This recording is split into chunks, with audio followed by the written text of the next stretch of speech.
দেখছো আজকের সকালটা কত সুন্দর। প্রকৃতি সত্যি আশ্চর্যজনক। হ্যাঁ, কিন্তু আমরা প্রায়ই ছোট ছোট ভুলে নিজের জীবন জটিল করে তুলি। ভুল বলতে কি বোঝাচ্ছ?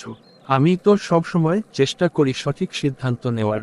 ঠিক, কিন্তু মাঝে মাঝে নিজের অহংকার বা ধৈর্যহীনতার কারণে আমরা ভুল করি। সেটাই মূল দোষ। ও, বুঝতে পারছি। তাই তো কিছু সফল মানুষ প্রায়ই বলেন, নিজেকে জানো, নিজের ভুল বোঝো।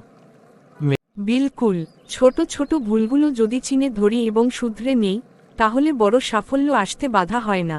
তাহলে আমাদের প্রতিদিন নিজের কাজ ও সিদ্ধান্তগুলো পরীক্ষা করতে হবে।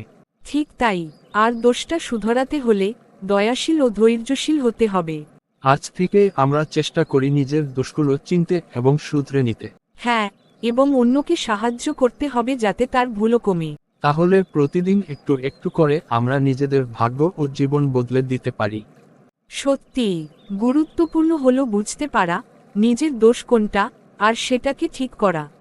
আজ আমরা নিজেদের জন্য নতুন সূচনা করছি এবং নিজের দোষগুলো শুধরে সফলতার পথে চলব।